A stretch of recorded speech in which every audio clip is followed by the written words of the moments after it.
So diabetes mellitus in pregnancy.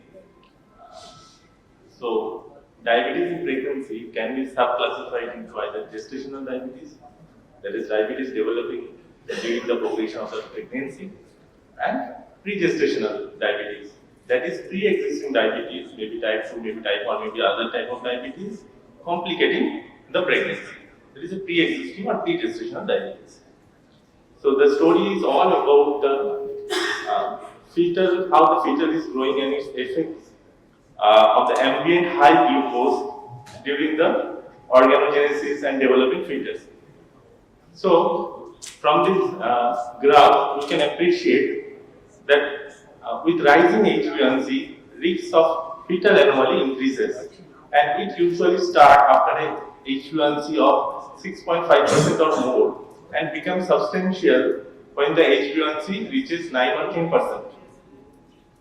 And if during the organogenesis the blood glucose control is poor, the outcome gets devastating. So, what is gestational diabetes? GDM. This is any degree of glucose intolerance with onset or fast recognition during the pregnancy.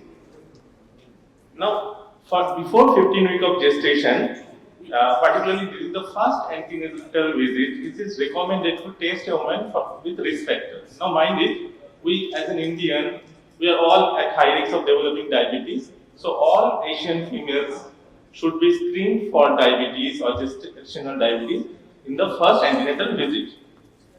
Now, if the cutoffs touches the diagnostic criteria of in the non-pregnant range, that is, if the fasting blood glucose is more than or equal to 126 milligram per dl and HbA1c of 6.5% or more, so you label it as over diabetes, and if it does not reach so high, but it is not normal, it is elevated.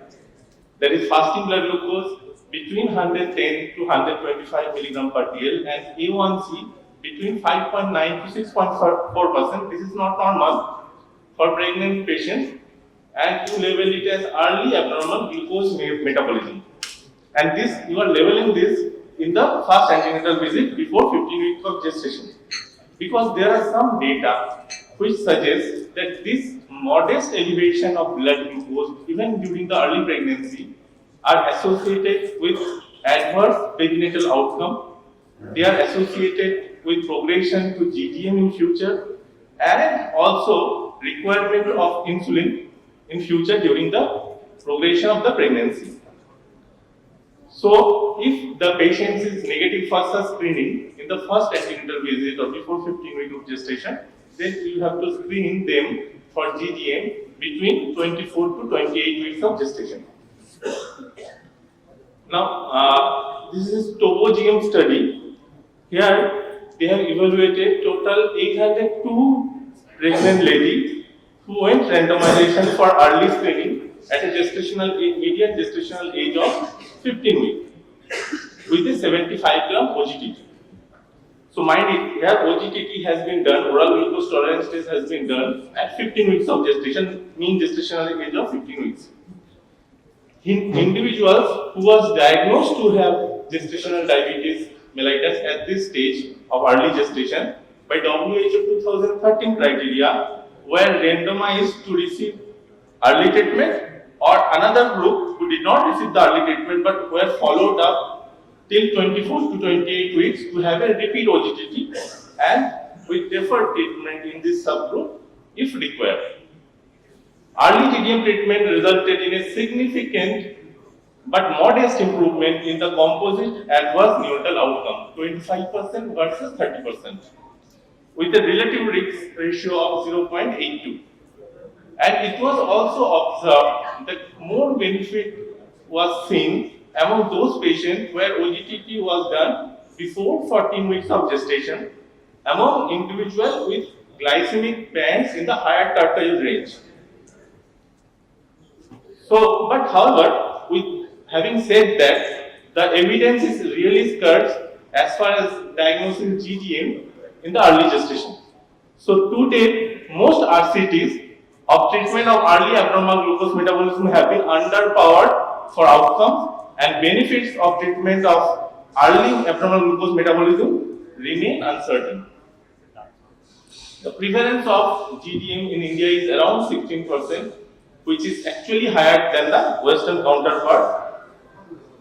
Differentiating between pre-gestational diabetes and gestational diabetes, the most important point is diabetic embryopathy is usually seen in uncontrolled pre-gestational diabetes because here the developing fetus or the growing embryo is actually exposed to the ambient high blood glucose level.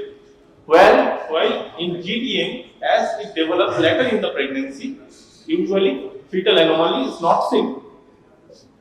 So whom to screen? As I have already mentioned, we Asian Indians, we are high risk of developing future diabetes. So all the Indian females should be screened from GDM during their pregnancy. Now criteria for GDM are actually different from the what is we take in the non-pregnant state. Why it should be different? Because here the duration of glucose intolerance is smaller, shorter duration, unlike the over diabetes. Because of the hemodilution, the first blood glucose values may be lower, and due to the increased RBC turnover during pregnancy, the HbA1c may be falsely lower. Further, unlike over diabetes, where you look at that your outcome is actually to prevent complication after 5 years or 10 years or like that, after long duration period. Here, the outcome is to improve the maternal, fetal, and neonatal outcome.